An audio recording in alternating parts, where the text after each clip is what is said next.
Roma ardía en dolores que parecían no tener fin. La peste cegaba vidas con violencia invisible. El hambre arrastraba a multitudes a las plazas vacías. Las guerras desfiguraban el rostro de la ciudad eterna, como si Dios hubiera silenciado. Pero en medio de este caos, un hombre formado en el silencio y moldeado por el dolor fue levantado como respuesta. Su nombre era Gregorio, hijo de una familia noble, pero hermano de los pobres. Y es sobre él que hablaremos ahora. Un hombre que, sin desear poder alguno, se convirtió en luz para una iglesia desgarrada. Un monje que lloraba a escondidas, pero que se convirtió en la voz firme de Dios para toda la cristiandad. San Gregorio Magno, celebrado el 3 de septiembre y patrono de los músicos, cantores y estudiantes, además de protector de las escuelas y educadores, es para nosotros, hoy, una carta viva enviada del cielo para consolar a quien sufre en silencio. Si sientes que estás solo en el dolor, si alguna vez te has preguntado por qué Dios permite tanto sufrimiento, si has rezado sin respuestas visibles, entonces esta historia es para ti. Porque fue en la soledad más profunda, en la enfermedad más debilitante, en la entrega más oculta, donde San Gregorio encontró su misión, y al abrazarla se convirtió no solo en un gran papa, sino en un verdadero padre espiritual para los siglos venideros. Él nos enseña que el consuelo no es la ausencia de la cruz, sino la presencia fiel de Cristo durante la travesía. Bendito sea el Dios y Padre de nuestro Señor Jesucristo, el Padre de las misericordias y el Dios de toda consolación. Él es quien nos consuela en todas nuestras tribulaciones, para que podamos consolar a los que están pasando por cualquier angustia con la consolación con que nosotros mismos somos consolados por Dios. Segunda carta a los Corintios, capítulo 1, versículos del 3 al 4. Prepárate para recorrer los caminos del alma de un santo que no buscó gloria, pero fue glorificado por su humildad. A cada paso, un espejo para tu corazón. A cada dolor, una esperanza escondida. Y al final quizás descubras que tu sufrimiento silencioso también puede ser respuesta para un mundo en tinieblas. Gregorio nació en Roma alrededor del año 540, en medio de los escombros de un imperio y la fe fervorosa de una familia que, aun rodeada de honores mundanos, caminaba hacia el cielo. Desde muy pequeño, respiraba santidad en casa. Su madre, Santa Silvia, era mujer de oración constante. Sus tías paternas, Tarsila y Emiliana, vivieron como vírgenes consagradas, dedicadas a la penitencia y la intercesión. Estas presencias femeninas, tan fuertes y silenciosas, moldearon el corazón sensible del pequeño Gregorio para un amor concreto a Dios. Mientras otros niños se encantaban con juegos o héroes romanos, él se recogía, escuchaba, contemplaba.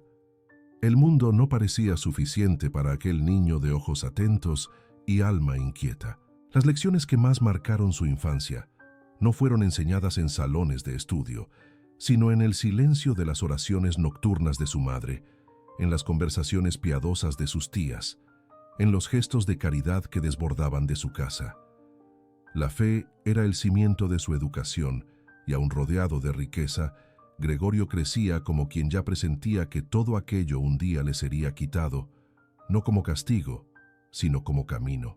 Había algo en su postura, siendo aún niño, que revelaba la semilla de una misión mayor. No era vanidad, ni orgullo precoz. Era compasión, una capacidad de conmoverse ante el dolor de los demás, una empatía que lo hacía, desde temprano, visitar a los necesitados con su madre, y al verlos tan frágiles, tan olvidados, algo dentro de él se afirmaba: es aquí donde Dios habita. Entre las paredes de la casa de los Anici, una de las familias senatoriales más ilustres de la época, Gregorio aprendía que la verdadera nobleza no se manifiesta en títulos, sino en servicio. El brillo de su linaje no era suficiente para esconder lo que Dios ya encendía en lo íntimo de su alma: un amor por la verdad, una sed de eternidad, una disposición a la renuncia que vendría con fuerza en los años futuros. La infancia de Gregorio no estuvo marcada por grandes milagros o visiones místicas, sino por algo aún más raro: la coherencia de una vida silenciosamente dedicada a Dios desde los primeros pasos, Y así, el niño crecía entre santos, sin saber que un día sería llamado Magno, el Grande, no por su inteligencia brillante o por su origen ilustre, sino porque permitió que Dios lo moldeara desde la cuna, a través de la simplicidad, la escucha y la entrega. Un niño que, en lugar de armarse con espadas o ambiciones, aprendió a empuñar la oración como su mayor fuerza. Un niño que ya se preparaba, sin percibirlo, para consolar a los afligidos del mundo entero con la autoridad de quien aprendió primero a amar en silencio. Gregorio maduró en medio de los conflictos de una Roma que perdía el esplendor imperial, pero mantenía viva la herencia espiritual de sus mártires.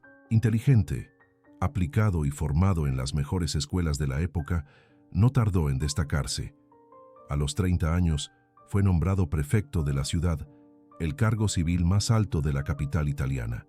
Su nombre circulaba entre los senadores, su palabra era respetada, sus decretos elogiados, pero cuanto más crecía a los ojos de los hombres, más sentía en el pecho un vacío imposible de callar.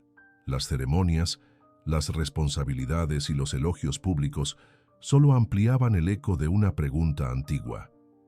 ¿Es solo esto lo que la vida puede ofrecer? El corazón de Gregorio ya no se satisfacía con glorias políticas. En medio de las demandas del poder, mantenía la mirada puesta en lo invisible, sintiendo que su lugar no estaba en los palacios, sino en los altares. El recuerdo de las oraciones de su madre, la memoria de las miradas sufrientes de los pobres que había conocido desde niño, y sobre todo, la inquietud que nacía en su alma cada vez que contemplaba al Cristo crucificado, todo esto lo impulsaba a algo más profundo. Administraba una ciudad, pero era como si deseara gobernarse solo a sí mismo bajo el yugo suave del Evangelio. Fue entonces cuando la providencia intervino. La muerte de su padre, Gordiano, sumió a la familia en el luto, y a Gregorio le ofreció una libertad inesperada. Sin los lazos que lo unían al mundo, tomó una decisión radical. Vendió sus propiedades, distribuyó sus bienes a los pobres y transformó la casa del Monteselio en un monasterio dedicado a San Andrés. Abandonó los trajes de la autoridad, vistió el hábito de la humildad y se sumergió en el silencio. No como huida, sino como respuesta. No como pérdida, sino como inicio de un nuevo camino. Aquella renuncia fue un terremoto silencioso en el corazón de Roma. El prefecto se había convertido en monje. El hombre de discursos se había convertido en discípulo de la escucha. Aquel que mandaba ahora se doblegaba para obedecer. Y en esa entrega total, Gregorio comenzó a experimentar un consuelo que el mundo jamás le había ofrecido. La paz que brota cuando se vive para aquello que el corazón siempre buscó. Como está escrito, acérquense a Dios y Él se acercará a ustedes. Carta de Santiago, capítulo 4, versículo 8. Fue en ese movimiento de retorno a lo esencial que Gregorio comenzó a ser, de hecho, grande. En la colina del Monte Celio, Roma ya no oía las órdenes del prefecto, sino los cánticos humildes de un monje en penitencia. Gregorio se recogió en la clausura como quien regresa al vientre para nacer de nuevo. Fundó allí un monasterio dedicado a San Andrés, construido con los últimos bienes que aún le quedaban. Nada era para él, todo era para Dios. Su cuarto era una celda austera, su alimento era escaso, y su voz casi siempre guardada en el silencio. El hombre que antaño fuera rodeado de aduladores, ahora convivía con el anonimato. Pero era en ese anonimato donde Dios comenzaba a hacer resonar su voluntad con más claridad. La vida monástica de Gregorio fue profundamente marcada por una disciplina espiritual severa y un deseo incansable de desaparecer para el mundo.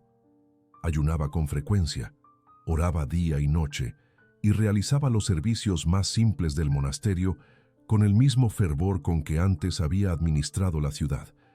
Nada lo distanciaba de los demás monjes, ni su cultura, ni su origen noble, ni su antigua autoridad. Era el primero en arrodillarse y el último en alimentarse. En él había un hambre que ningún alimento terrenal podía saciar, hambre de Dios, sed de eternidad. Y fue allí, entre las paredes simples del claustro, donde escribió los primeros comentarios sobre las Escrituras y comenzó a vislumbrar los misterios que más tarde guiarían a la Iglesia. El silencio de la clausura no era vacío. Estaba preñado de sentido. Cada mañana, Gregorio se colocaba delante de Dios como quien ofrece sus propios escombros para que el Señor edifique algo nuevo. Entre las vigilias y los ayunos, el Espíritu Santo le susurraba palabras de sabiduría que él, más tarde, traduciría en consejos, cartas y homilías que atravesarían los siglos. Su mirada se volvía cada vez más compasiva, pues allí, en el monasterio, veía cuánto el alma humana es frágil, necesitada de consuelo y dirección. Como escribió el salmista, «En paz me acuesto y pronto duermo, pues solo tú, Señor, me haces vivir en seguridad». Salmo 4, versículo 8. Esa seguridad no venía de la protección de los muros, sino de la presencia constante de Dios en su alma rendida. Fue en la clausura donde Gregorio descubrió el verdadero poder, el de dejarse transformar. Su nombre comenzaba a ser murmurado fuera de los muros como el de un santo vivo, aunque él rechazara cualquier prestigio. Sus escritos ya inspiraban conversiones, sus penitencias alcanzaban gracias, y su vida escondida en Cristo comenzaba a ser faro para un mundo que aún no sabía que aquel monje silencioso sería, un día, pastor universal de la Iglesia. Gregorio pensaba haber encontrado reposo definitivo en su celda monástica, pero el cielo tenía otros planes. El Papa Benedicto I, conociendo su sabiduría y virtud, lo eligió como uno de los 7 diáconos de la Iglesia de Roma. No era una promoción, sino una convocatoria, una ruptura con el anonimato que tanto le confortaba. Poco tiempo después, el sucesor, Papa Pelagio II, lo enviaría como legado pontificio a la corte imperial de Constantinopla. Fue un choque. El monje de corazón recogido tuvo que cruzar mares y abandonar la soledad para vivir entre emperadores, cortesanos y debates teológicos. Una vez más, su obediencia habló más alto que sus deseos. La corte bizantina era un mundo completamente distinto del recogimiento del monasterio. Había vanidad, intriga, efervescencia política y batallas doctrinales intensas. Gregorio se vio ante el desafío de representar a la Iglesia en medio de las disputas contra el monofisismo, una herejía que amenazaba la integridad de la fe católica al negar las dos naturalezas, divina y humana, de Cristo. No era una misión teórica.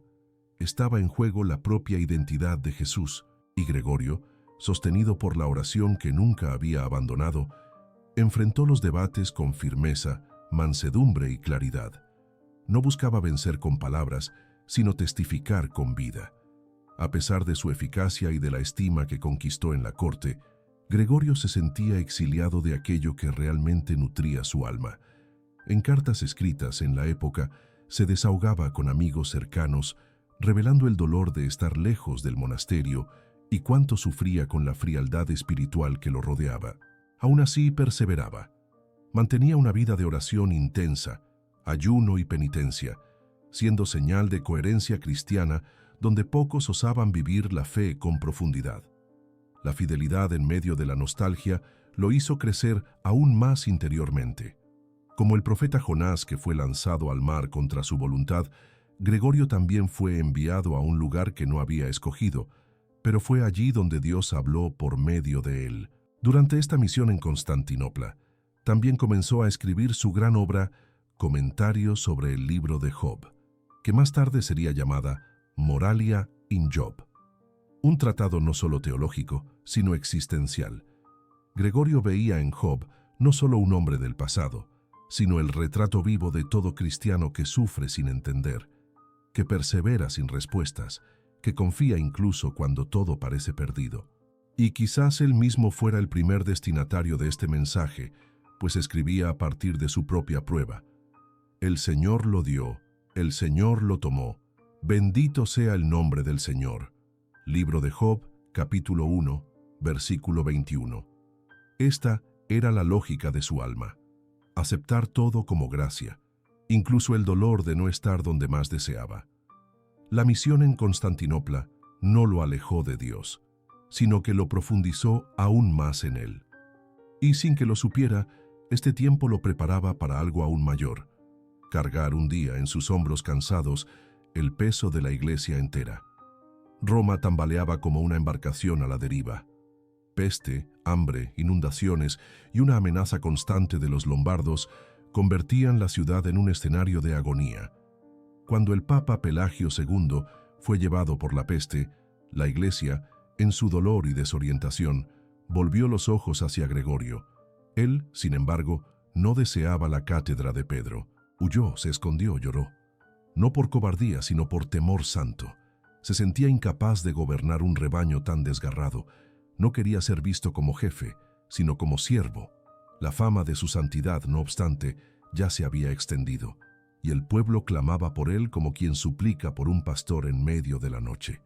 Su elección fue recibida como un soplo de esperanza, y para él como un peso que solo la obediencia podría cargar.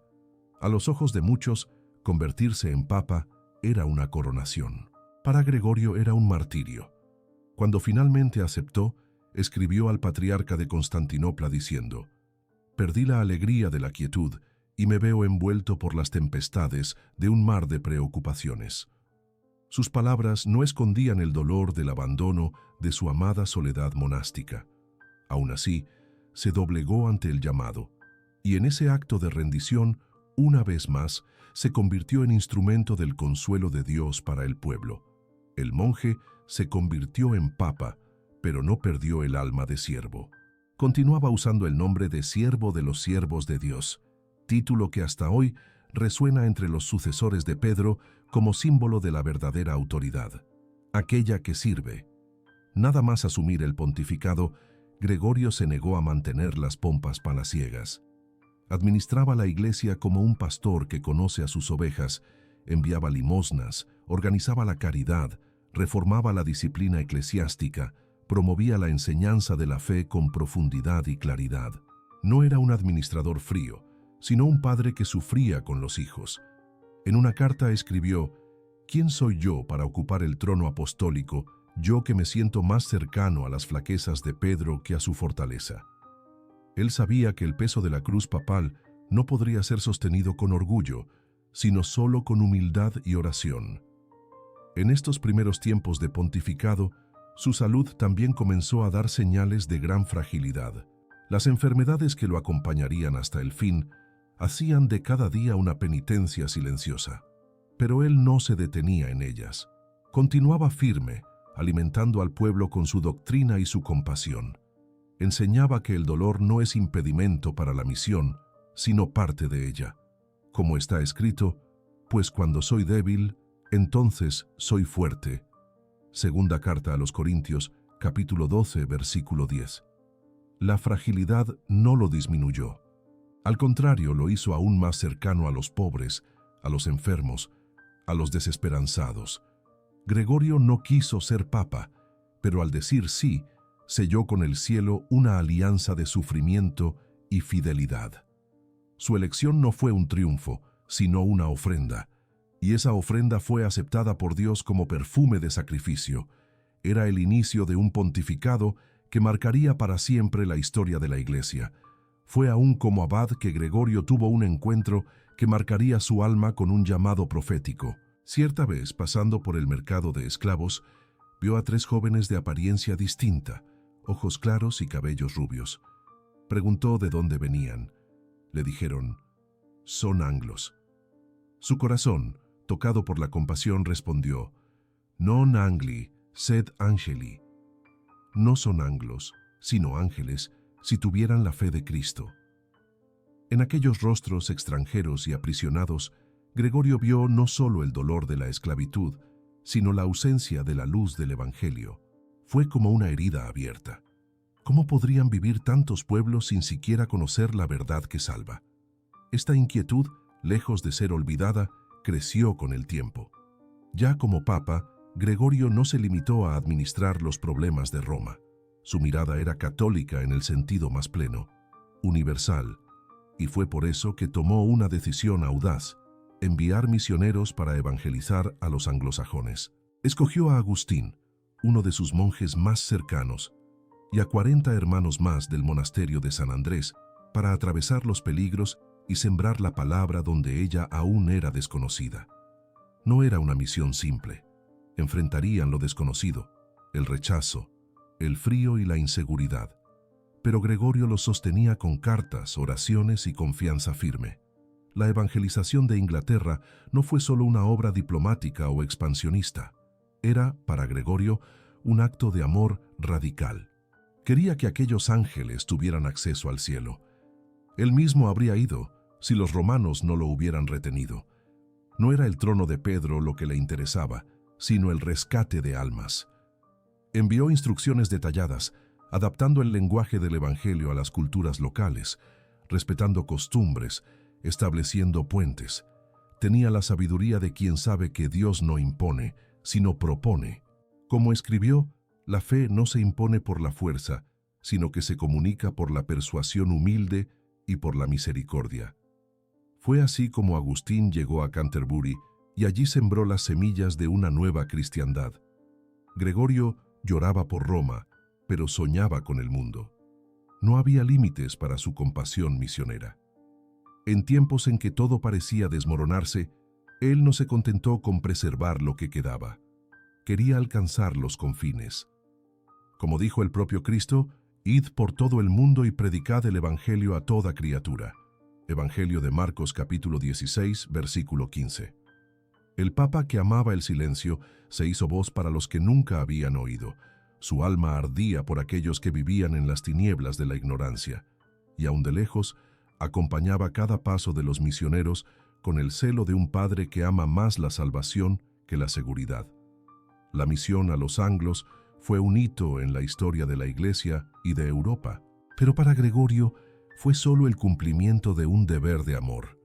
Su celo apostólico no brotaba de estrategias humanas, sino de un corazón abrazado por la caridad divina. Él nos recuerda que nadie está demasiado lejos para ser alcanzado, que incluso los que hoy viven como esclavos de la duda, del miedo o de la soledad, pueden ser vistos como ángeles esperando ser despertados, y que todo cristiano auténtico es, en el fondo, un misionero, alguien que, tocado por la luz, no descansa hasta que ella alcance también a los demás.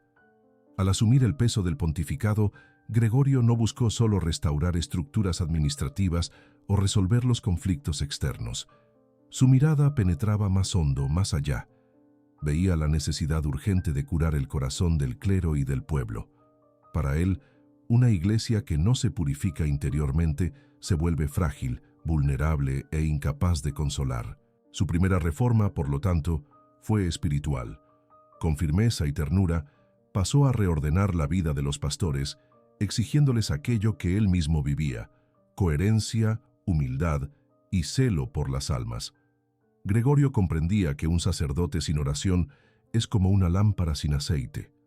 Por eso insistía en la santidad de los ministros, en la pureza de costumbres y en la fidelidad a la misión de enseñar y conducir con mansedumbre. En sus homilías hablaba con la autoridad de quien primero se examinaba ante Dios. Escribió: el pastor debe ser puro en pensamiento, ejemplar en acción, discreto en el silencio, útil en la palabra, cercano en compasión, elevado en contemplación.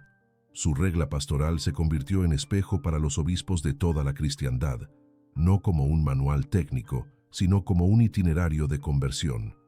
Era exigente, sí, pero profundamente compasivo, pues conocía las debilidades humanas. Y es precisamente por conocerlas que no aceptaba excusas ante el llamado divino. Además de la reforma del clero, Gregorio se empeñó en reanimar la catequesis del pueblo. Enviaba predicadores a las regiones más necesitadas, incentivaba la lectura de las Escrituras, organizaba los tiempos litúrgicos con pedagogía espiritual. No deseaba solo corregir errores, sino reencender la llama del amor por Cristo. Sabía que las herejías muchas veces nacen del vacío catequético y que corazones mal alimentados espiritualmente acaban buscando consuelo donde no lo hay. Por eso, insistía en que la predicación fuera simple, accesible, enraizada en la palabra de Dios y en el ejemplo de los santos. La caridad también era para él instrumento de evangelización. No bastaba hablar de Dios, era preciso manifestarlo en gestos concretos. Creó sistemas de distribución de alimentos, cuidó de los huérfanos, protegió a viudas, defendió a los esclavos. En tiempos de profunda escasez, abría los graneros de la iglesia para los necesitados. Como dijo el apóstol, si un hermano o una hermana están necesitados de ropa y pasando hambre, y alguien les dice, id en paz, calentaos y saciaos, sin darles lo necesario para el cuerpo, ¿de qué provecho es eso? Carta de Santiago, capítulo 2, versículos del 15 al 16. Gregorio vivía esa fe operante, una fe que consuela porque toca, alimenta, redime. Él reformaba la iglesia, no solo con decretos, sino con lágrimas. Sufría con los que caían, se alegraba con los que se convertían. Sabía que el mayor escándalo no era el pecado en sí, sino la indiferencia ante él, y por eso se gastaba sin reservas en la misión de formar pastores según el corazón de Dios. Su autoridad no venía de su posición, sino de su coherencia. Era un padre que corregía sin humillar, guiaba sin dominar, servía sin esperar aplausos. La reforma interior promovida por Gregorio no buscaba gloria institucional, sino la salvación de las almas. Él sabía que una iglesia herida puede ser curada, pero una iglesia tibia enferma a muchos. Y por eso, como un cirineo escondido, cargaba la cruz de la renovación espiritual, incluso enfermo, incluso cansado, incluso incomprendido. Pues sabía que solo una iglesia curada en su corazón podría, de hecho, consolar los corazones del mundo. Gregorio gobernaba la iglesia con el alma abrazada por Dios, pero su cuerpo se convertía, día tras día, en un campo de batalla. Las enfermedades que lo habían acompañado en su juventud ahora se intensificaban. Gota, fiebres continuas, dolores profundos y una debilidad que lo obligaba a pasar largos periodos en reposo. Sin embargo, no permitía que la enfermedad lo paralizara. Escribía cartas, dictaba homilías, seguía los asuntos de la iglesia con una lucidez que desafiaba su estado físico. Era como si cada dolor se convirtiera en una ofrenda silenciosa, cada fiebre, una llama de purificación. El trono de Pedro era, para él, un altar donde se consumaba en sacrificio. Lejos de quejarse, Gregorio veía en la enfermedad una pedagogía divina. En sus escritos meditaba frecuentemente sobre el sufrimiento como camino de unión con Cristo. Si soportamos con paciencia el mal que no deseamos, imitamos al Salvador que aceptó la cruz que no merecía, decía. Sus gemidos no eran de revuelta, sino de intercesión. Ofrecía sus dolores por los pecadores, por los sacerdotes débiles, por los pueblos amenazados por las guerras y miserias. Su lecho se convertía en púlpito, su enfermedad, predicación viva. Como enseñaba San Pablo, completo en mi carne lo que falta a las tribulaciones de Cristo, por su cuerpo, que es la Iglesia. Carta a los Colosenses, capítulo 1, versículo 24. Las limitaciones físicas no le impidieron ser un guía firme.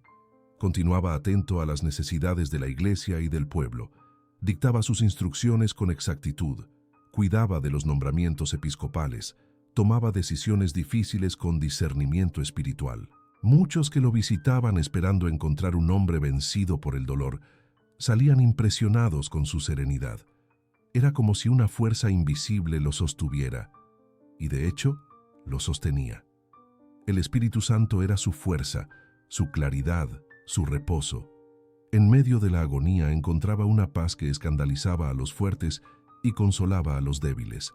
Gregorio no hacía del dolor un espectáculo, no buscaba compasión, sino comunión. Comprendía que la enfermedad, cuando unida a Cristo, se volvía fecunda. Por eso jamás la vio como maldición. Las heridas del cuerpo pueden ser escuela para el alma, escribió cierta vez.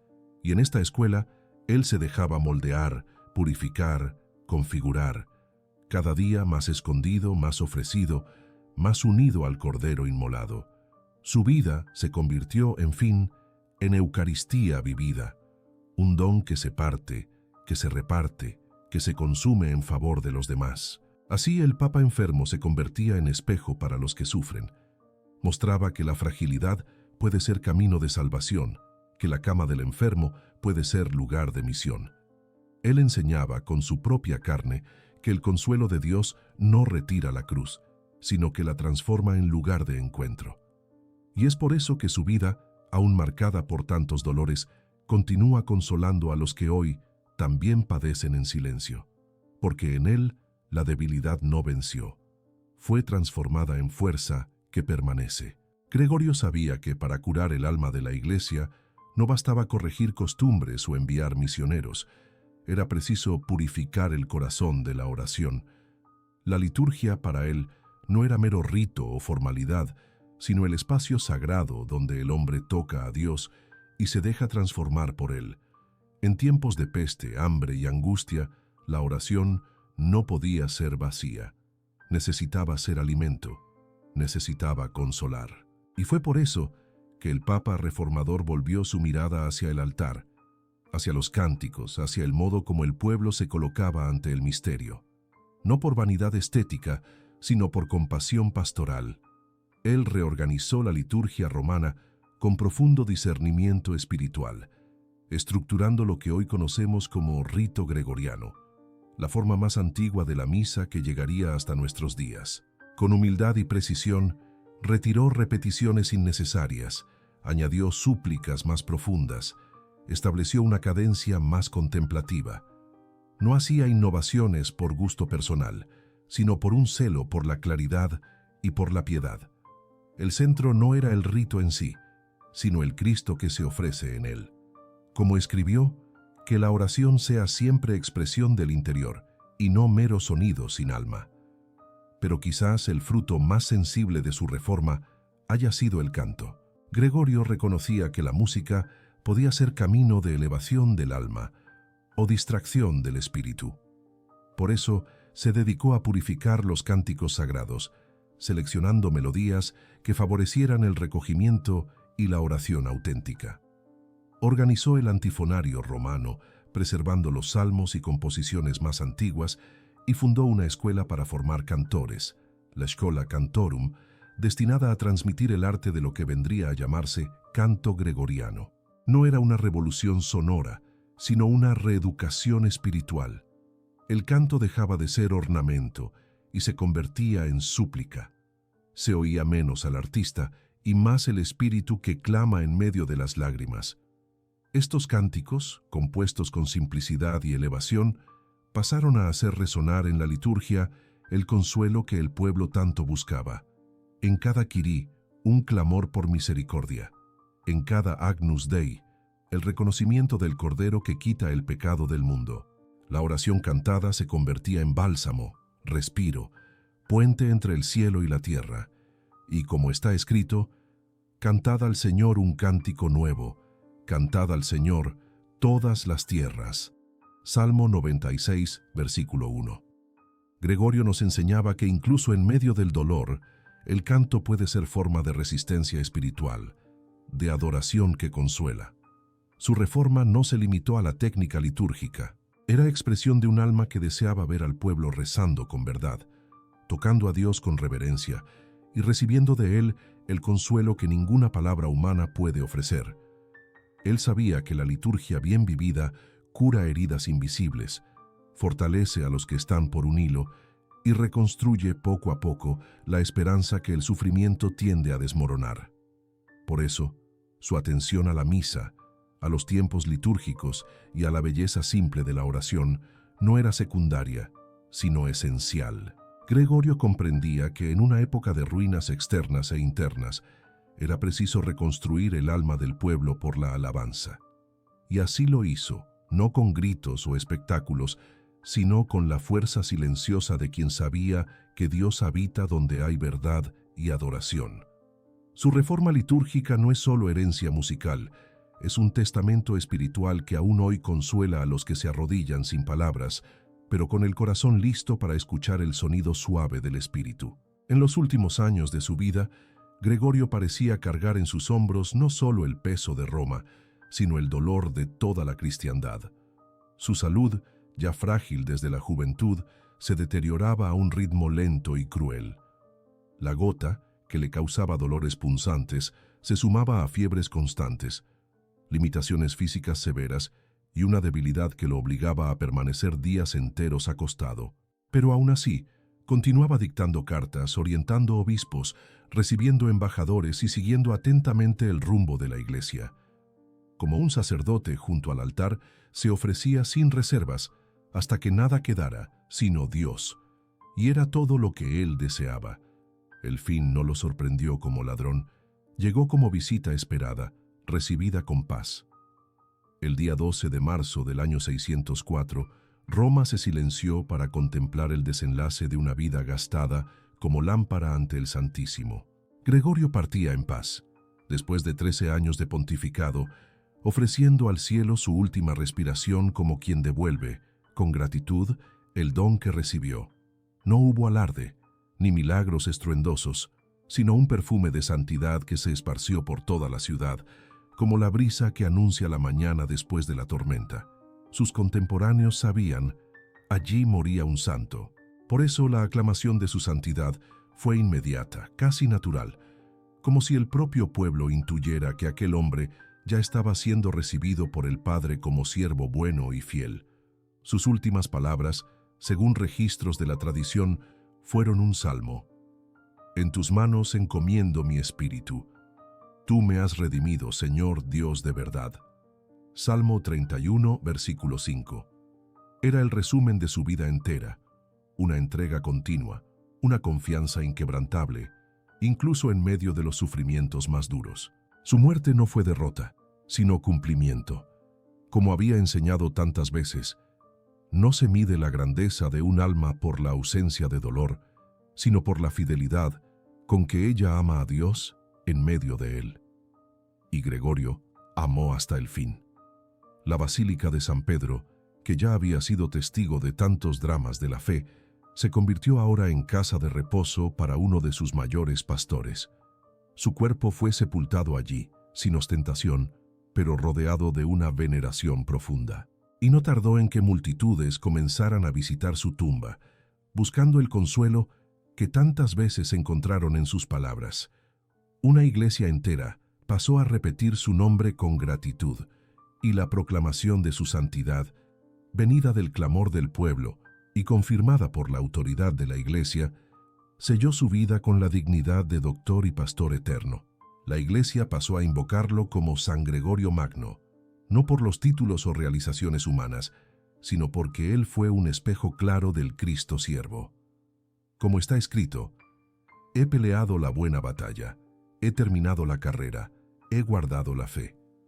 Por lo demás, me está guardada la corona de justicia, la cual me dará el Señor, juez justo, en aquel día. Segunda carta a Timoteo, capítulo 4, versículos del 7 al 8. Esta corona, Gregorio no la buscó, pero fue ella la que lo encontró, porque antes buscó solo ser fiel. Muchos siglos han pasado y su legado continúa consolando.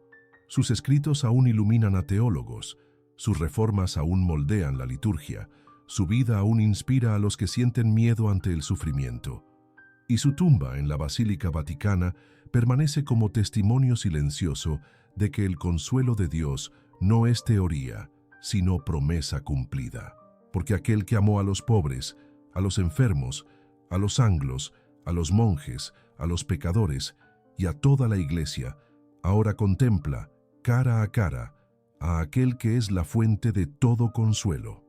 La vida de San Gregorio Magno es más que un relato de hechos históricos o conquistas espirituales. Es, sobre todo, una carta viva dirigida a cada corazón que sufre en silencio.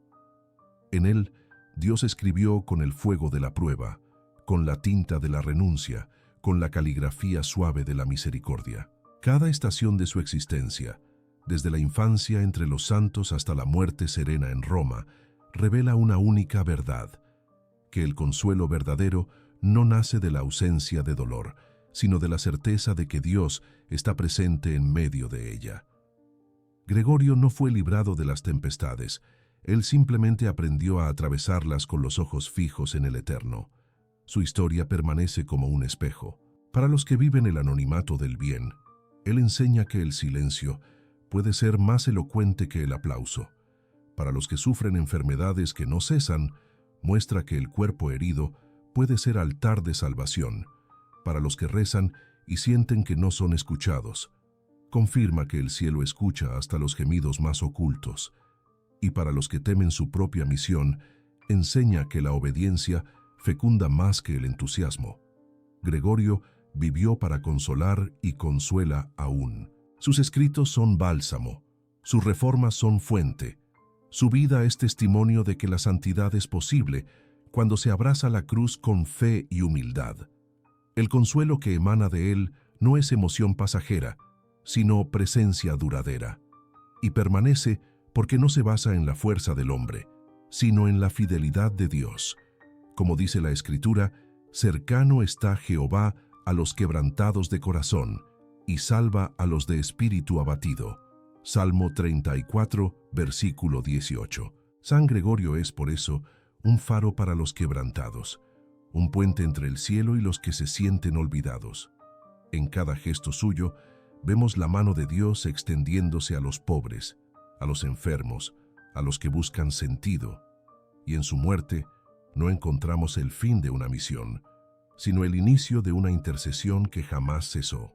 Celebrado el 3 de septiembre, como patrono de los músicos, cantores, estudiantes y educadores, San Gregorio Magno continúa acunando almas con la melodía de la esperanza. Su legado es oración cantada, doctrina vivida, servicio silencioso. Es respuesta para quien ya no ve más salida, y por eso hoy, más que estudiar su vida, somos llamados a beber de ella. Porque en tiempos de ruina, Él construyó. En tiempos de duda, Él enseñó. En tiempos de dolor, Él consoló. Y ese consuelo permanece, porque fue sellado con la sangre del sacrificio y la luz de la resurrección. Bendito sea el Dios y Padre de nuestro Señor Jesucristo, el Padre de las misericordias y el Dios de toda consolación. Él es quien nos consuela en todas nuestras tribulaciones, para que podamos consolar a los que están pasando por cualquier angustia con la consolación con que nosotros mismos somos consolados por Dios. Segunda carta a los Corintios, capítulo 1, versículos del 3 al 4. He aquí el consuelo que viene de arriba. He aquí el don que Gregorio nos dejó.